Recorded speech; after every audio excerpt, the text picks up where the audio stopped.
Espace TV. Espace TV, le journal de 13h. Bienvenue à ce rendez-vous d'information au sommaire. Journée de troubles sociaux hier à Conakry. La marche des forces sociales acceptée par les mairies puis interdite à la dernière minute par le gouvernorat de Conakry a été réprimée. Plusieurs protestataires dans la rue pour exiger la baisse du prix des produits pétroliers ont été arrêtés par les agents de sécurité. Dans la matinée, ce sont les syndicalistes qui ont reçu la visite des agents de sécurité à la Bourse du Travail. Images et explications dans ce journal. Et puis cette cérémonie de passation des services à la direction de la police judiciaire. Abdoul Gadirou Kondé cède la place à celui qui était jusqu'ici son adjoint. Il ne s'en va pas tout simplement. Il fait entendre une expression de colère. Vous faites bien de nous choisir. Bonsoir à tous.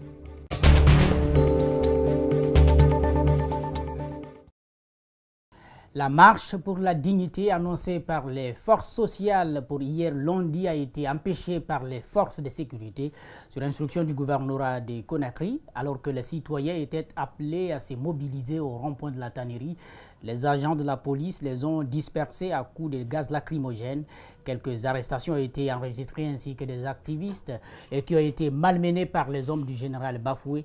Il faut rappeler, il s'agissait d'une marche contre la hausse du prix du carburant à la pompe. Mamadou Kalisso, Alesseni Kamara.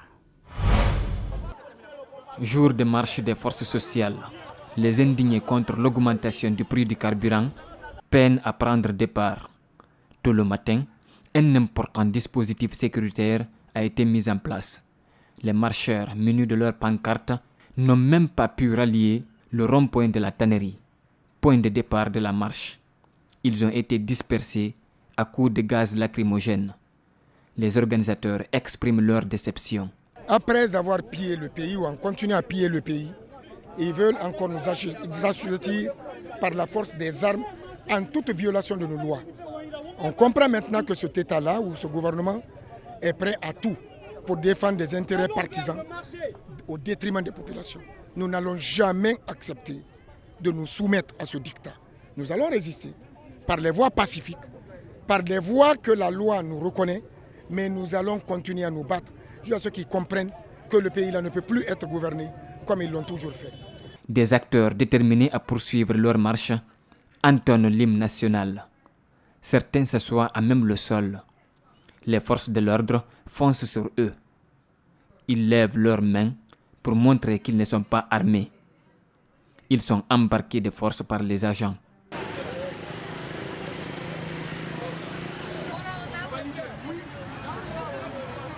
Mais le pharaon n'a fait que montrer son vrai visage. Comme vous le savez, nous avons un régime dictatorial qui pense qu'il faut opprimer cette masse silencieuse. Ça ne marchera pas. Nous appelons à tout le peuple de protester, de revendiquer jusqu'à la satisfaction de nos revendications légitimes. Vers 10 heures, des agents foncent sur deux concessions situées sur la transversale Tannerie-Koza, pulvérisent les domiciles et interpellent des jeunes. Le droit de la manifestation est autorisé. Et surtout une manifestation pacifique. Normalement, la police ne peut pas faire que encadrer cette manifestation au lieu de foncer les populations paisibles dans leur domicile même. Aux environs de midi, la circulation a été rétablie sur le tronçon Tannerie-Koza. La Bourse du Travail, siège du mouvement syndical guinéen, a été assiégée ce lundi par des agents des forces de sécurité. Les syndicalistes ont été ensuite empêchés de manifester à Kaloum. Ils ont été repoussés à partir du marché Niger par les policiers. La CNTG et l'USTG ont donc décidé de suspendre les services minimums et rejettent toute négociation avec le gouvernement à la seule condition que le prix du carburant soit revu à la baisse à 8 000 francs guinéens. La grève générale illimitée est à son deuxième jour. Al-Seyni Bari, Lamine Silla reviennent sur la journée. Lundi 23 juillet, 9h27. Les syndicalistes reviennent du marché Niger où ils ont été gazés par les forces de l'ordre. Les nerfs tendus, le ton dur et amer, ils en ont assez et veulent durcir le mouvement. Comme ils ont préféré utiliser la force, nous estimons qu'il n'est plus question de négocier. Maintenant, nous allons nous retrouver, on va bloquer le service minimum. Tout le service minimum va être bloqué partout. Même les avions ne vont plus décoller. La bourse du travail est encerclée par les gendarmes et les policiers. Depuis l'aube, nous confie-t-il. Les syndicalistes craignent d'être infiltrés. La fouille est donc minutieuse. Ce jeune se faisant passer pour un journaliste, ne possédant aucune pièce d'identité, a failli se faire molester.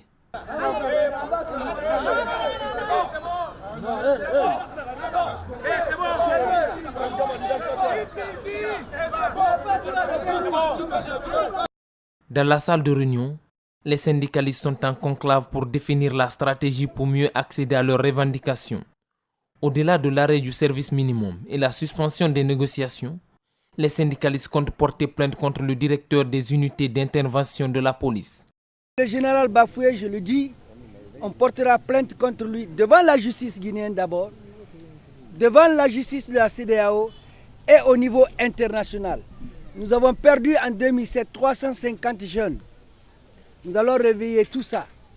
Il faut que toutes les répressions qui ont eu lieu de 2003 jusqu'à maintenant, que les victimes soient indemnisées. Parce que l'une des conditions qu'on va poser, le dialogue est rompu. La grève est illimitée et lancée. Plus de services minimum, même dans les hôpitaux. Au lieu d'augmenter le prix du carburant, le président de la République aurait dû lutter contre la corruption et les pots de vin, dont se rendraient coupables certains cadres, conclut ce syndicaliste.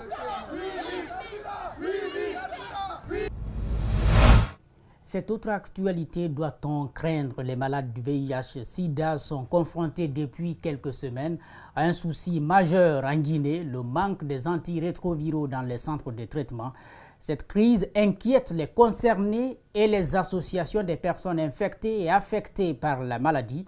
Ils ont voulu se faire entendre sur la question. Les autorités sanitaires invoquent les troubles sociaux et les malades perdus de vue qui n'auraient pas été comptabilisés.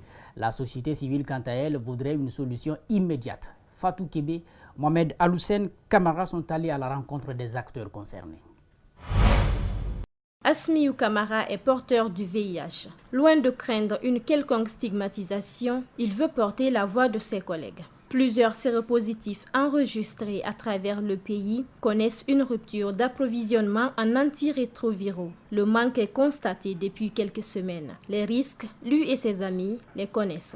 Quand un patient reste de rester sans prendre le médicament, ça risque de jouer sur son traitement. C'est un traitement à vie. D'un côté, les patients dénoncent la rupture des ARV de plus de 3 semaines. De l'autre, les autorités ne reconnaissent la rupture que pour quelques jours, due aux remous sociaux. Elles demandent tout de même aux patients de continuer à fréquenter régulièrement les centres. Nous avons connu une certaine tension sur un certain nombre de sites en termes d'approvisionnement régulier, dû à des aléas indépendants de notre volonté. Il y a eu premièrement le report d'un arrivage d'intrants par la compagnie aérienne qui devait le déposer depuis le 11 juillet. Malheureusement, on a pu faire que quelques jours plus tard. Mais aussi les troubles sociopolitiques que nous connaissons actuellement dans la ville de Conakry qui empêchent un certain nombre de mouvements de la pharmacie centrale de Guinée vers les sites de prise en charge. En Guinée, les ARV manquent souvent dans les centres de prise en charge. Récemment, certaines entités sociales ont tiré la sonnette d'alarme. Aujourd'hui encore, cet activiste de la société civile appelle à une solution immédiate. Et ce ne sont pas les mouvements sociaux. Ça, il faut vraiment écarter cette possibilité. Mais ce n'est pas qui est responsable. Ce n'est pas pour indexer telle personne pour lui créer des problèmes. Mais c'est comment régler le problème maintenant là. C'est ça l'urgence. Serait-il possible d'atteindre l'objectif zéro contamination, voire zéro malade du sida à l'horizon 2030 avec les ruptures que le pays enregistre depuis un certain temps? L'avenir nous édifiera. Un jeune commerçant a été froidement abattu dans la nuit du dimanche dans le secteur CBK à Matoto. Alpha Isiaga Diallo a été tué à bout portant par des personnes non encore identifiées. Les faits se sont produits aux environs de 23 h alors que la victime se trouvait dans sa boutique. Le reporter était dans la famille de la victime. Les images de Justin Leno et Amara Alexila sont commentées par Mohamed Valek Touré. Des pleurs dans la famille Diallo.